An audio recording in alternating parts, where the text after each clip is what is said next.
a while back I was having this debate with a feminist. She claimed that women could compete with men at soccer, but weren't allowed to because of gender segregation in sports enforced by the patriarchy. This shit writes itself. Have you ever watched women's soccer?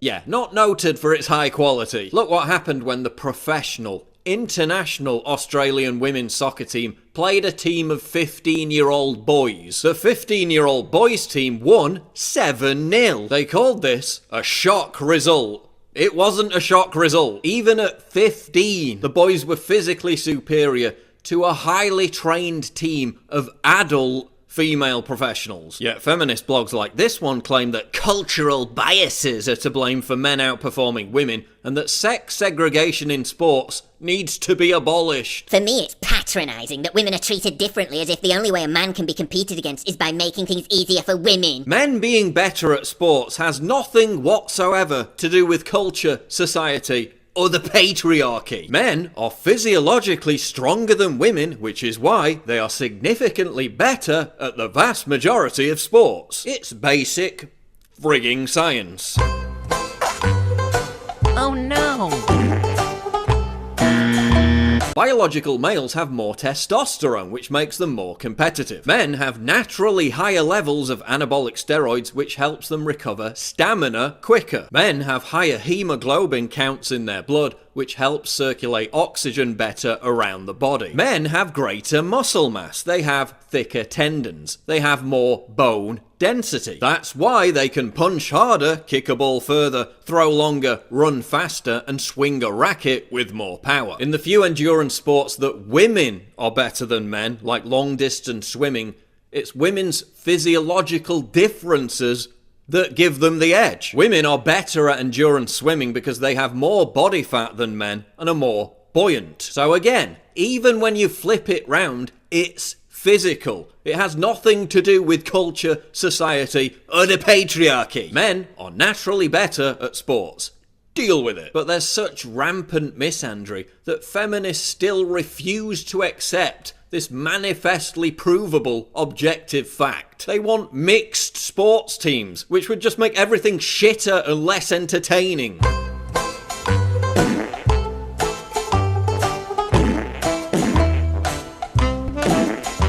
It would actually create far less opportunities for women, because the vast majority of female sportswomen wouldn't be able to compete alongside men. I love the WNBA. Liar. I learned a little bit from them as well. Liar. They make the game extremely exciting to watch. Liar. Look, there's a reason why people watch far less women's sports.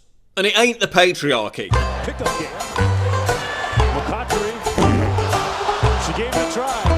D-4 execution. What happens when male to female transgenders compete against women? They all completely crush the opposition. Transgender weightlifter Laura Hubbard, born a man, just broke a world record, beating her nearest female competitor by 19 kilograms. Runner Caster Semenya, a hermaphrodite with 3 times the normal testosterone than other women. She completely dominates them. Transgender MMA fighter Fallon Fox, born a man. After Fox defeated Tamika Brents, breaking her eye socket, Brents, herself a strong fighter, said, quote, "I've never felt so overpowered ever in my life." That's because no matter what gender pronoun you call yourself, biology is king.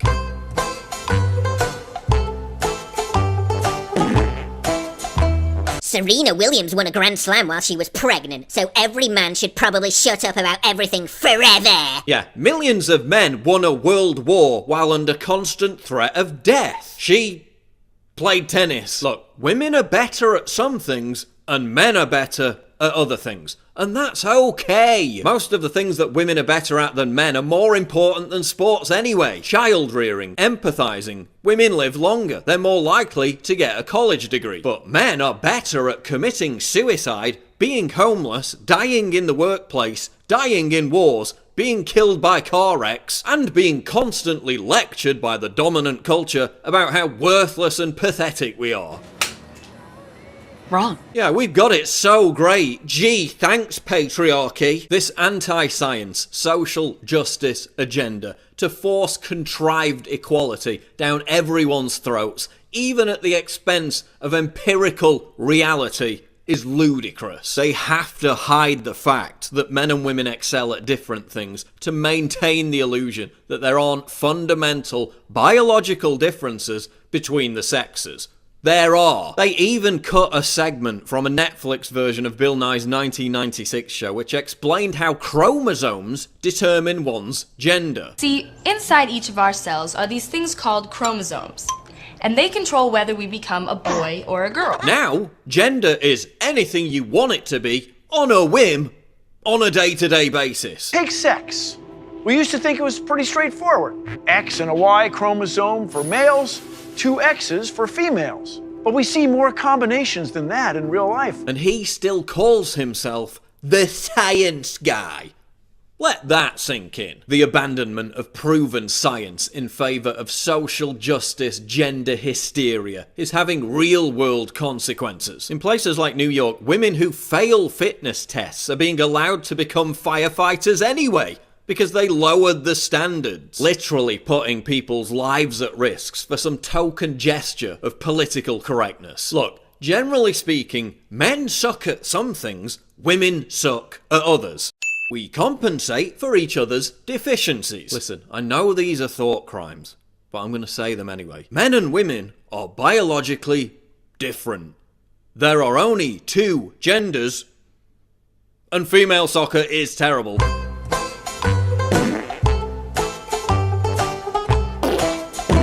Those 3 things are all objectively true, and no matter how much you virtue signal about it, no amount of enforced, contrived gender equality can ever change the basic nature of reality.